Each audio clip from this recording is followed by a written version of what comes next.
Nouveau journal sur la RTNC, mesdames, messieurs, bonsoir. Insécurité grandissante dans les Grands Katanga. Le vice-premier ministre de l'Intérieur et Sécurité a été entendu aujourd'hui par la Commission Défense et Sécurité de l'Assemblée nationale. Nous en parlerons dans ce journal. Puisque nous parlons insécurité, des bandits à main armée ont sémé la terreur et la désolation à la cité Mutoshi. Nous sommes dans la ville de Kolwezi, faisant au passage 2 morts parmi les paisibles citoyens. Le gouverneur du Lualaba a calmé la population en furie. Et puis nous venons de l'apprendre, la plateforme des confessions religieuses sollicite l'assouplissement des mesures fermant les lieux de culte. Ils l'ont dit au Premier ministre Ilunga Ilunkamba. Mesdames, Messieurs, rebonsoir et bienvenue à ce journal. La RDC compte à date d'aujourd'hui 1629 cas de personnes touchées par la pandémie du coronavirus, 61 décès et 290 personnes guéries, nous renseigne le secrétariat technique du comité multisectoriel de riposte contre la pandémie à coronavirus. Je le disais à l'ouverture de ce journal, le vice-premier ministre, ministre de l'Intérieur et Sécurité est attendu demain devant les élus du peuple pour répondre à la question orale avec débat, question que lui a adressée la députée nationale Nelly. C'est l'une des matières traitées aujourd'hui lors de la conférence des présidents dirigée par la présidente de l'Assemblée nationale, Janine Mabunda. On écoute à ce propos les rapporteurs de l'Assemblée nationale, Célestin Moussao, au micro de Sylvie Mouembo. Il a été question au cours de cette grande réunion de dispositions à prendre par rapport à la plénière de demain, qui aura principalement 3 grands points à l'ordre du jour. Il sera question de l'audition de la question orale avec débat, question adressée au vice-premier ministre, ministre de l'Intérieur, par l'honorable Nelly Lutela, en rapport avec les incidents survenus à Songololo au Congo central. La deuxième question orale avec débat, c'est celle qui a été adressée au vice-premier ministre, ministre du Budget, question adressée par l'honorable Antoine Zangui autour du montant de 14 963 000 $ remis à la régie des eaux et à la SNEL dans le cadre du programme de 100 jours du président de la République. Et cette question, comme je l'ai dit, a été adressée au vice-premier ministre et ministre du Budget. Finalement, nous sommes convenus que la présentation du rapport de la commission PAJ sera aussi auditionnée demain à cette même plénière. Il s'agira notamment de l'adoption du rapport autour du réquisitoire du procureur général près la Cour de cassation aux fins d'instruction judiciaire à l'endroit du ministre de la formation professionnelle dans le cadre de ses interventions au moment où il était dans le comité de suivi des programmes de 100 jours du président de la République. Il ne se passe pas un jour sans que la population ne signale des cas de vol, de viols, des bandits à main armée à Lubumbashi, dans le Haut-Katanga, tout comme à Kolwezi, dans la province du Lualaba, des cas d'insécurité qui commencent à toucher justement la province du Lualaba. La Commission Défense et Sécurité a auditionné ce mardi le vice-premier ministre, ministre de l'Intérieur et Sécurité, Gilbert Kankondé, sur des questions de sécurité sur l'ensemble du pays. On fait le point avec Sylvie Mouembo et Dichala. 3 heures d'audition et 31 questions posées à Gilbert Kankondé, vice-premier ministre, ministre de l'Intérieur, Sécurité et Affaires coutumières. Les députés membres de cette commission ont fait le contour de toutes les questions sécuritaires qui dérangent la quiétude du peuple de la RDC. Il reviendra mardi prochain pour répondre à ces questions qui constituent la plus grande préoccupation des élus du peuple à l'heure actuelle. C'était un bon moment où nous avons essayé d'adresser à l'autorité tout ce qui ne va pas, des foyers de tension à Lubumbashi où on entre dans des maisons, on tue les gens dans des maisons à Lubumbashi, les phénomènes Wewa à Kinshasa, les kidnappings, les phénomènes Bundu Diamayala à Kinshasa et dans le Congo central, les phénomènes 40 voleurs à Goma où un groupe de bandits entre régulièrement maintenant ces derniers temps dans des maisons et opère des tueries. Une question a été posée également sur l'allégation de la présence des troupes étrangères au Nord Kivu. Une autre question a été posée par rapport à l'incursion de l'armée zambienne vers Muliro. Eh bien, beaucoup de questions ont été posées. La situation en Ituri qui est explosive à ce niveau-là. Des questions par rapport à la circulation des armes à travers le pays. Alors, des questions pertinentes. Je ne peux pas revenir sur toutes ces questions. Plus de 30 questions qui ont été posées. Et les vice-premiers ministres, ministres de l'Intérieur, Sécurité et Affaires coutumières les a notées. Et donc, nous osons croire que toutes ces questions ont été enregistrées. Nous allons y revenir les mardis.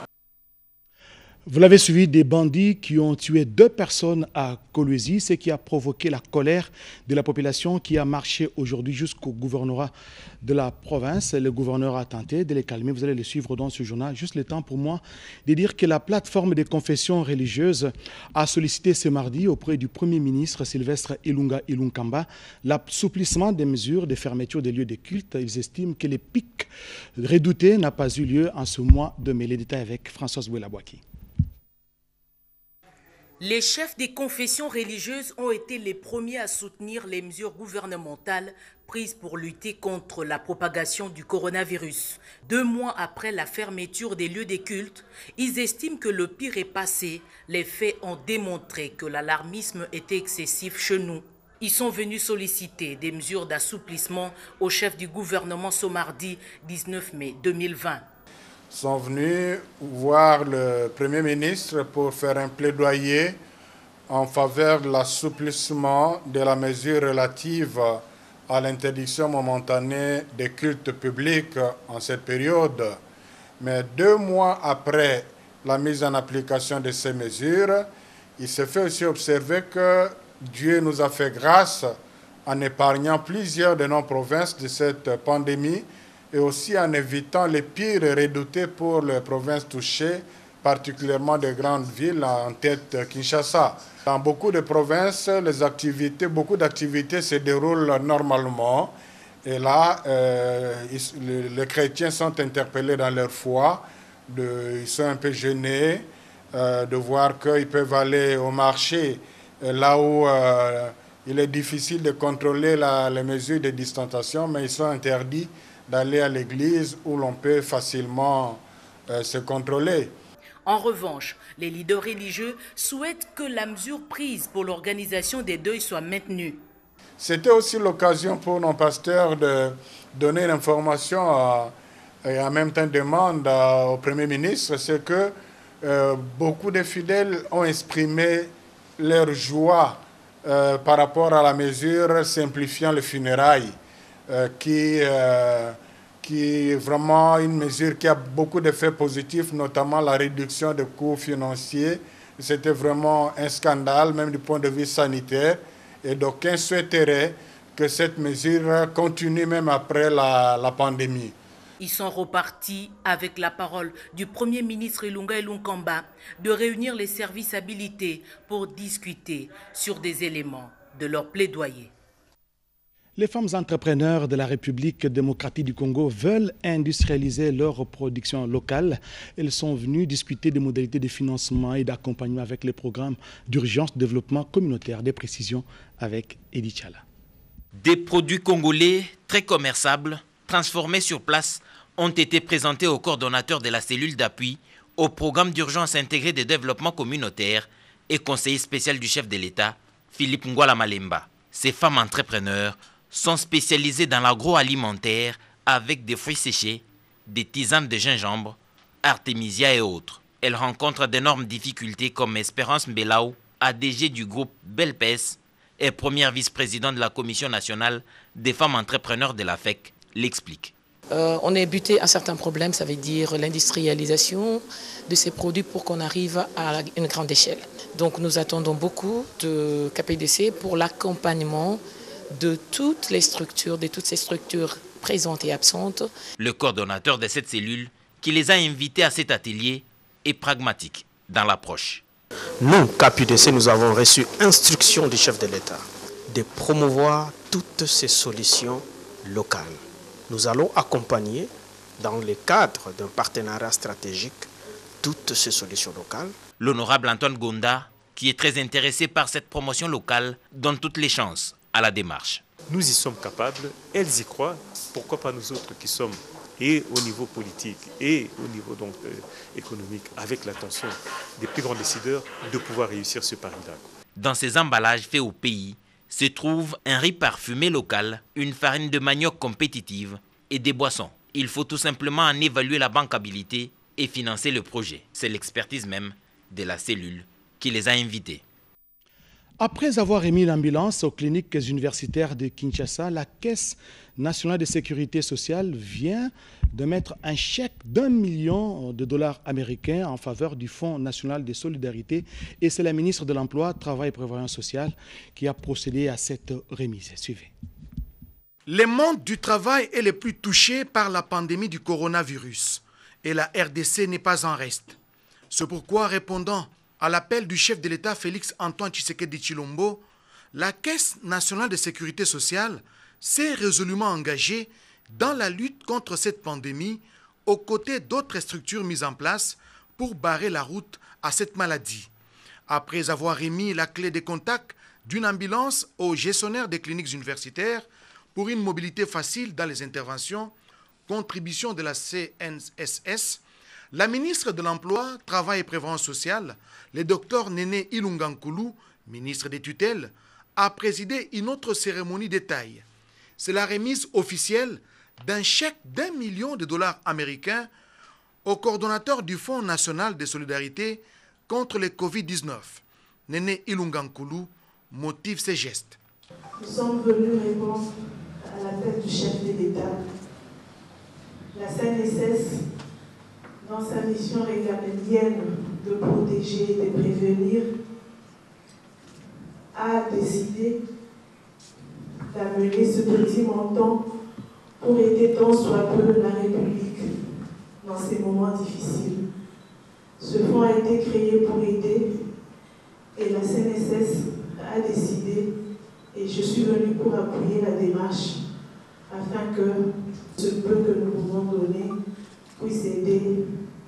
Le Covid-19 étant une maladie sanitaire qui a touché pour la plupart des assurés de la Caisse nationale de sécurité sociale ne pouvait pas rester indifférente face à cette pandémie, d'où sa participation pour venir en aide aux personnes touchées. Créé par ordonnance présidentielle, le Fonds national de solidarité contre le Covid-19 a pour mission de rechercher et collecter les moyens financiers sous forme d'aide auprès des partenaires publics ou privés.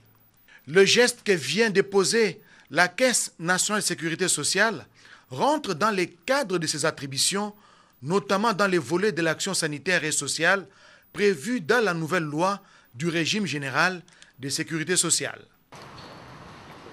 Et puis cette dépêche qui vient de nous parvenir, la ministre de l'économie nationale, Akassia Bandumbola, porte à la connaissance de la population quinoise que le gouvernement de la République, en partenariat avec l'ONG Codidis, procédera au lancement de la vente de produits de première nécessité en provenance de l'intérieur du pays de ce mercredi, donc de demain 20 mai à partir de 14h au marché Somba Ziguida. Cette opération de vente des denrées à des prix abordables se déroulera chaque semaine aux endroits ci-après, marché Somba Ziguida, marché de Matete, marché de Lupin et marché de Kingasani. La pasteurellose bovine, c'est cette maladie qui fait rage dans les Kwango et Kwilu. Plus de 50 000 bêtes viennent de périr. Le ministre de Pêche et Élevage a été informé à l'issue d'une commission qu'il a été dépêché sur le terrain. C'est dire Kenina.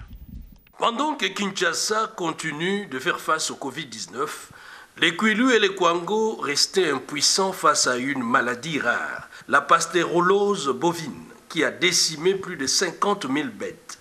L'équipe de riposte dépêchée sur place a présenté son rapport au ministre de la Pêche et Élevage, Jonathan Bialusukawata. Et nous sommes quand même parvenus, grâce aux moyens dont a disposé le ministère, à obtenir 99,5% de moyenne de réussite. C'est-à-dire que sur 100 bêtes atteintes de pasteurellose que nous avons soignées, il y en a eu 99,5 qui ont été sauvées. Donc autant de bêtes qui auraient pu succomber si on n'était pas intervenu, d'autant plus que cette maladie ne connaît que de guérison exceptionnelle. Sur un effectif de 13 500 qu'on a dû visiter. Et je crois que les 6 800 soignés attendent encore une toute dernière étape qui est la vaccination pour pouvoir garantir la multiplication de la race qu'on avait avant. Féchi, Kasongolunda et Kenge, rien que dans le Kwango, près de 6000 bêtes ont été soignées. Et les équipes restent en alerte en cas de résurgence. En tout cas, nous devons apprendre à vivre avec la pandémie du coronavirus et dans nos murs, des personnes vivant avec handicap sont à l'école de formation pour se protéger contre cette pandémie. La ministre des tutelles appelle de tous ses voeux la formation des points focaux auprès de la commission de prévention et contrôle des infections. La ministre déléguée en charge de personnes vivant avec handicap, Maître Irène Essambo, a sollicité un travail de synergie avec la commission prévention et contrôle de l'infection pour empêcher la propagation de Covid-19 dans les sites d'hébergement des personnes vivant avec handicap et autres vulnérables. À la commission prévention et contrôle de l'infection, l'heure est déjà à la formation de points focaux hygiène de ces sites sur le volet OH. Il est question de renforcer la sécurité au travail de ces hygiénistes dans la prévention contre cette pandémie. Les notions en rapport avec les lavages de mains, la gestion des déchets, les techniques de nettoyage et de décontamination de ménages ont été évoquées. Dans la foulée, la présidente de la commission prévention et contrôle de l'infection est revenue sur les rumeurs concernant le monnayage des cadavres et Covid-19 dans les réseaux sociaux. Que personne ne vous trompe. Nous attendons les résultats des labos. Nous, on entame le processus. On décontamine le corps, on met dans un sac, on va enterrer. L'enterrement s'organise en respectant culture de chaque famille. Le docteur Isabelle Lumbwe Isangu a invité ces personnes vivant avec handicap, toutes catégories confondues, à ne pas se laisser distraire par les rumeurs, mais plutôt à œuvrer pour empêcher la propagation de ces virus mortels dans leurs sites respectifs et hommes des vieillards encore considérés zone verte. Il s'est rappelé que cet atelier est organisé avec l'appui de l'ONG Médecins d'Afrique. Dans le volet prévention, tous les facilitateurs ont martelé sur les respects de gestes et barrières, notamment le port de masques de protection et la distanciation sociale. Monnayage des cadavres, vous l'avez suivi dans ce journal, pour confirmer ces allégations ou infirmer, le ministre de la Santé, le docteur Eteni Lungondo, a effectué une descente dans la commune de Kimbanseke où un cas a été signalé. Vous suivrez les images à la fin de ce journal. L'entreprise télécommunication Orange vient de mettre sur pied une application pour la détection du Covid-19. Comment ça fonctionne? Explication Sandra Nyangui. Orange RDC s'engage à accompagner le gouvernement au travers l'équipe de la riposte du coronavirus.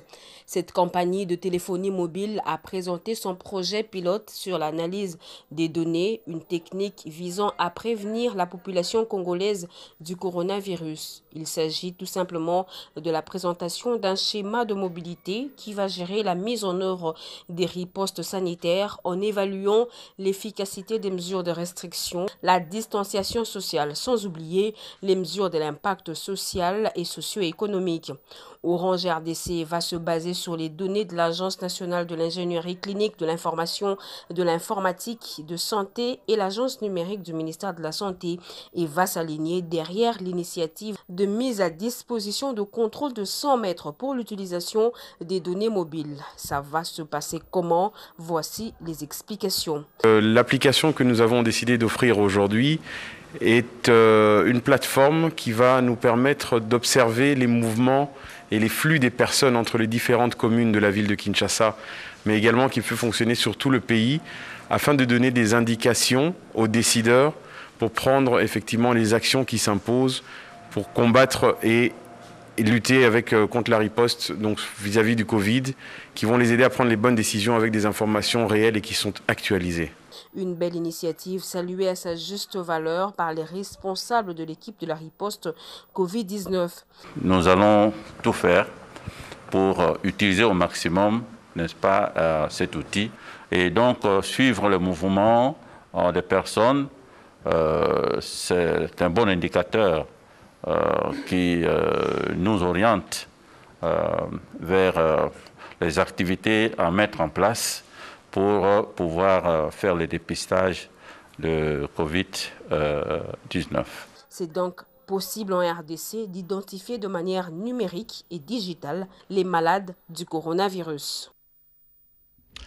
Il faut à tout prix sauver les emplois en République démocratique du Congo en cette période de la pandémie du coronavirus.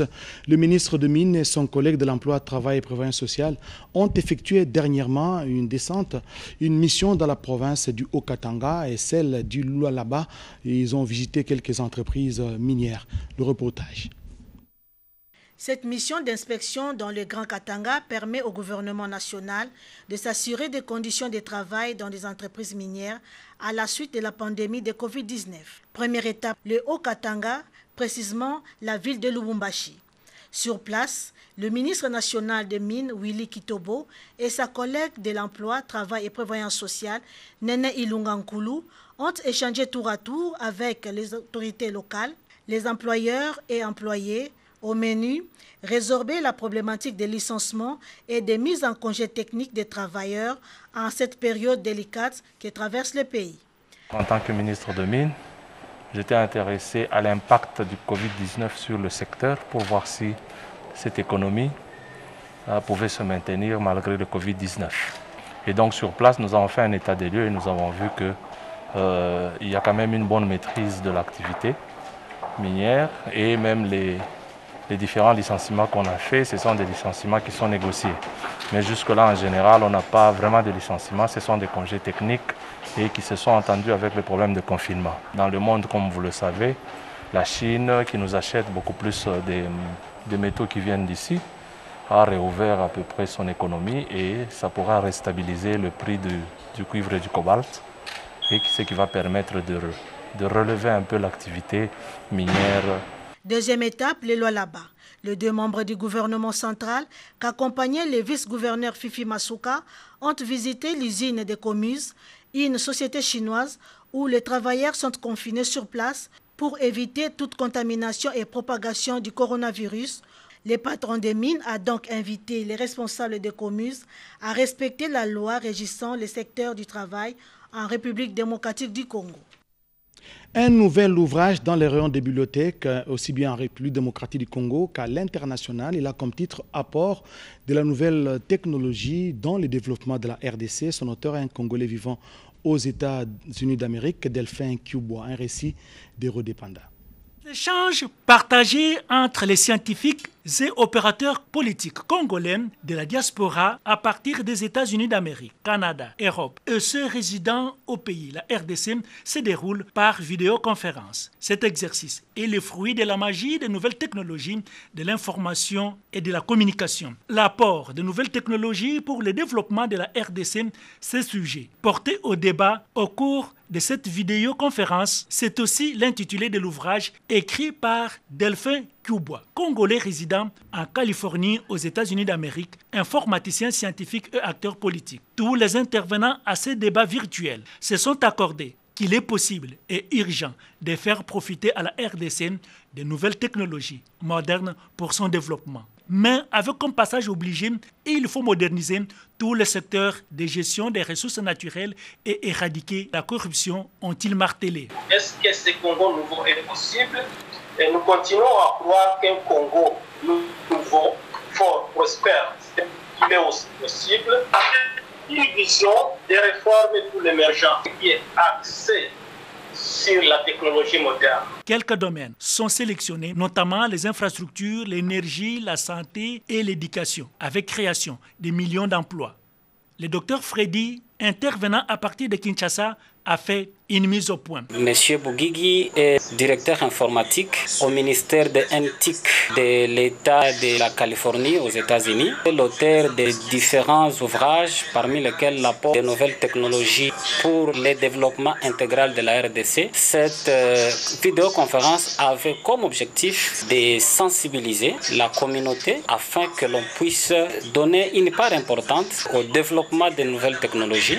Environ 16% de la population congolaise a accès à l'Internet, contre 90% de l'utilisation de l'Internet au Kenya. Pourtant, les 1/3 des matières premières pour l'outil informatique, notamment les coltans, provient de la RDC. Nous l'avons dit à l'ouverture de ce journal, l'insécurité dans la province du Lualaba, des bandits à main armée ont opéré la nuit d'hier à aujourd'hui dans la cité de Mutoshi. Bilan 2 morts parmi les paisibles citoyens. Le gouverneur de cette province, Richard Mouyej Manguezmans, a essayé de calmer la population en furie qui est descendue jusque dans son cabinet. Reportage. Une opération des bandits à main armée à la cité Jikamine Mutoshi ce mardi 19 mai, aux environs de minuit. L'acte a provoqué la hargne de la population de ce quartier qui a résolu de prendre la direction de l'hôtel du gouvernement pour y rencontrer le numéro 1 de la province, Richard Mouyej Manguezmans. Ce dernier a ordonné pour la circonstance de laisser les portails du gouvernorat ouvertes pour ces manifestants, à qui il a demandé un peu de patience le temps de tenir une réunion de sécurité. Nous entrons en conseil de sécurité. Après quelques minutes, nous vous ferons rapport. En visage triste, le gouverneur a longuement échangé avec les membres de la famille éprouvée et les responsables de la population de la cité Mutoshi au cours d'une réunion du conseil de sécurité qu'il a présidée. Lorsque la réunion prend fin, c'est aux côtés des parents de la victime que le gouverneur réapparaît devant la foule. Cette fois, pour lui faire part des pistes de solutions trouvées, afin de traquer les responsables de ce crime et de manteler tout le cartel des malfrats à Kolwezi.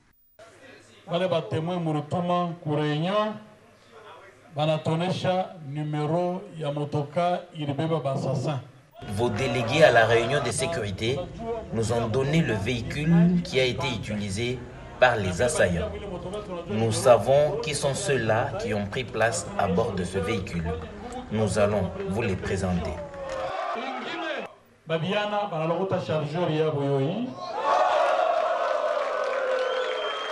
Voici leur chargeur et munitions. Une prime de $5 000 est réservée pour toute dénonciation.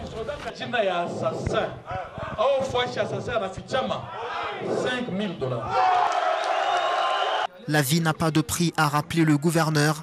Tout de même, le gouvernement provincial du Lualaba s'est résolu de prendre en charge les obsèques. Belle opération des forces armées de la République. Les FARDC viennent de capturer 3 miliciens du groupe armé négatif Codeco. Nous sommes dans la province d'Elituri. Il s'appelle Lokpa Limbe, chef spirituel et féticheur de la milice Codeco, et Boura Dedonga, son secrétaire, ainsi que Maximilien Massigné Labo, coordonnateur du FNI.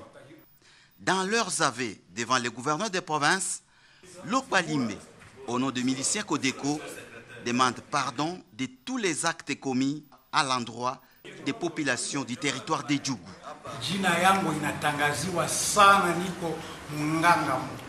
Mon nom est réputé comme grand féticheur de la Codeco.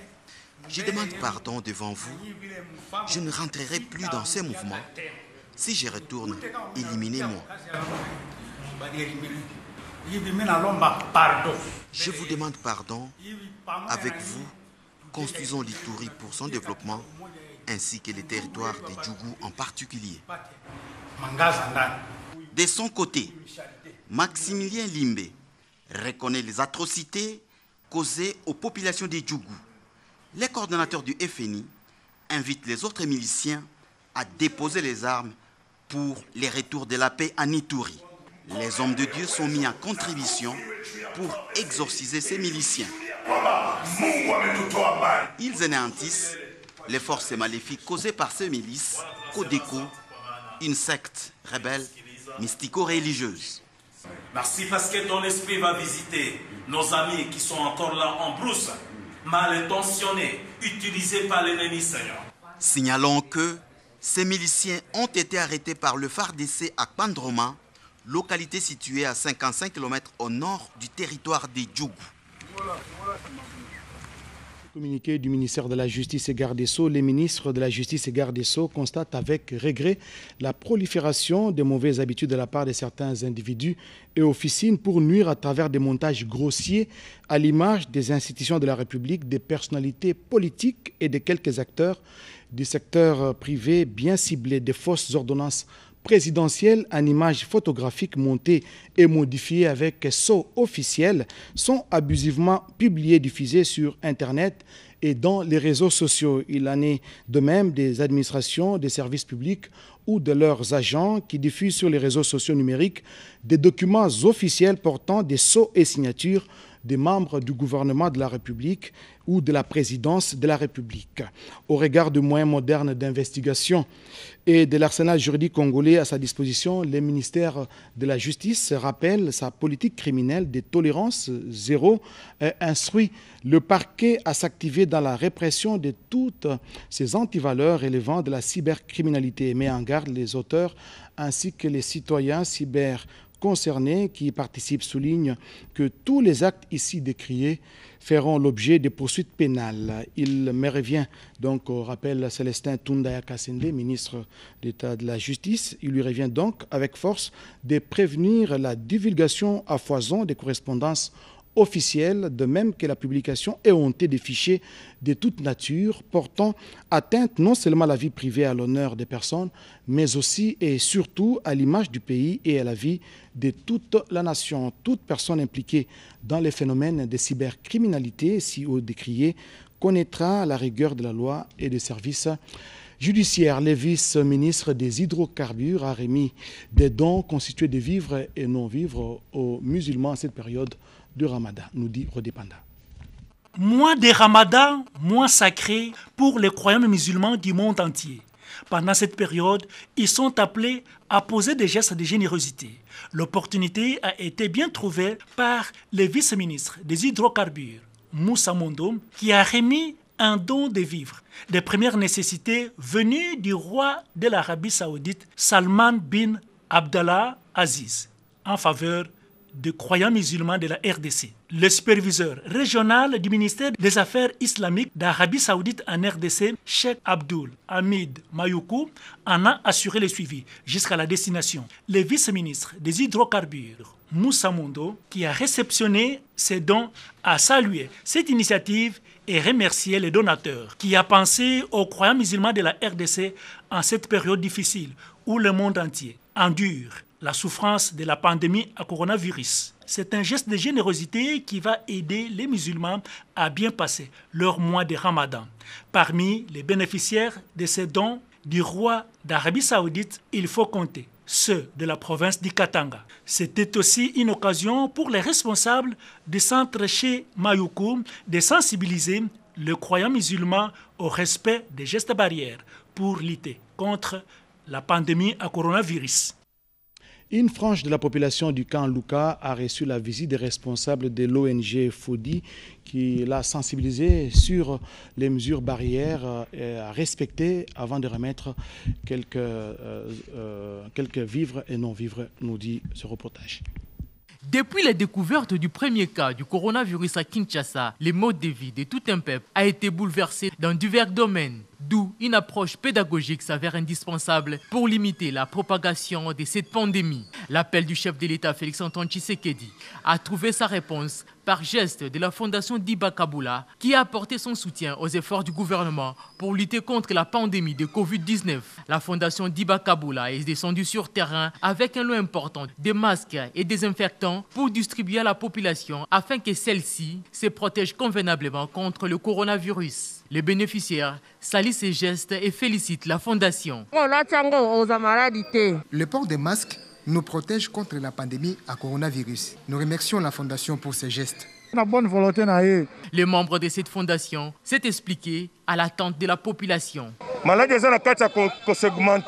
coronavirus s'est transmis par ignorance. C'est dans nos attributions de sensibiliser la population sur le strict respect des gestes barrières. Une façon de lutter ensemble contre le coronavirus. Ces structures comptent organiser un dîner de 2 jours avec les personnes vulnérables, notamment celles vivant avec handicap, une façon pour elles de porter sa contribution à l'appel du gouvernement. Nous terminons ce journal avec cette note triste. Le premier président de la haute cour militaire a les profonds regrets d'annoncer à tous les amis et connaissances ainsi qu'à tous les officiers des forces armées de la République démocratique du Congo et de la police nationale congolaise, des magistrats civils et militaires, tant du siège que du parquet, des auxiliaires de justice, des amis et connaissances, le décès du magistrat Minduti Kusakusa Vital, conseiller à la cour militaire de Kinshasa Gombe, mort survenue le 16 mai 2020 des suites d'une maladie. Voici par ailleurs comment se présente le programme des obsèques. Donc le programme des obsèques, on nous fait savoir, vous sera communiqué ultérieurement ainsi fait à Kinshasa le 18 mai 2020. Le premier président de la haute cour militaire, Mutombo Katala Etienne de Joseph, lieutenant général. Si nous sommes en harmonie avec la réalisation, nous allons suivre ce reportage du ministre de la Santé qui s'est rendu dans la commune de Kimbanseke pour constater justement le monnayage de cadavres. Y a-t-il eu monnayage de cadavres sur le compte du coronavirus au quartier Maviokele, commune de Kimbanseke, comme distillé sur les réseaux sociaux? Le ministre de la Santé, Eteni Longondo, a fait les déplacements de l'hôpital Kimbanguiste dans ce coin de la capitale. Objectif, recueillir la vraie version de faits auprès du personnel médical, l'équipe de riposte et la famille éplorée. Explication fournie, feu Yannick Ntsanda souffrait du cancer de la rate. Pendant son hospitalisation, un test de la Covid-19 avait été fait. Hélas, les résultats sont arrivés après son décès. Étant donné que le chef de l'État, Félix-Antoine Tshisekedi Tshilombo, avait pris la décision de prendre en charge le frais funéraire de personnes décédées par la Covid-19, les obsèques de Yannick devraient en toute logique bénéficier de cet avantage. C'est ce qui a causé ces malentendus.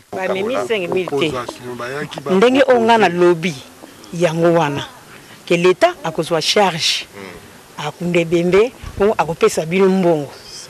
Nde tosabiso awa équipe mususu ezana sima ngabe do équipe na mutya opita sombongo nde neko benga mapona et désinfecter ndako comme ça batu mususu bazwa susu maladie wana te.